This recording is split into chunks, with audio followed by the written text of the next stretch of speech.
మేడ్చల్ మల్కాజ్గిరి జిల్లా కీసర గ్రామంలోని కేసరి హాస్పిటల్ మీద జిల్లా వైద్య శాఖ అధికారులు దాడులు నిర్వహించారు.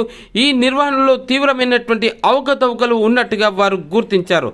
కేవలం 3 డాక్టర్లు మరియు పారామెడికల్ సిబ్బందితోటి రిజిస్టర్ అయిన ఈ హాస్పిటల్ పేరుతోటే అదే డాక్టర్లు మరియు సిబ్బంది వివరాలను వాడుతూ నాగారం ప్రాంతంలో సైతం 2 క్లినిక్స్ను తెరిచారు.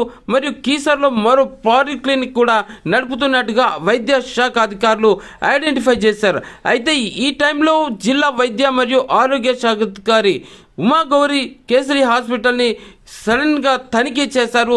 ఆ తనిఖీల్లో అనేక విషయాలు బయటపడ్డాయి. క్లినికల్ ఎస్టాబ్లిష్మెంట్ యాక్ట్ ప్రకారం చూస్తే అనేక నిబంధనలను ఉల్లంఘనలు చేసినట్టుగా అక్కడ బయటకు వచ్చేసాయి. దీంతో వారికి షోకాజ్ నోటీసులు జారీ చేసి అక్కడ నుంచి వారి మీద కఠిన చర్యలు తీసుకుంటామని హెచ్చరించారు.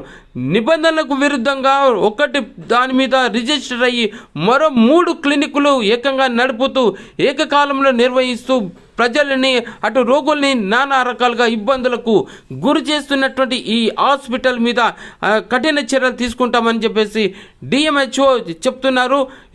ఈ సందర్భంగా ఉమాగౌరి డిఎంహెచ్ఓ మాట్లాడుతూ క్లినికల్ ఎస్టాబ్లిష్మెంట్ యాక్ట్ ప్రకారం చూస్తే ఎంటీపీ యాక్ట్ను ఉల్లంఘించారని చెప్పేసి తెలుస్తోంది.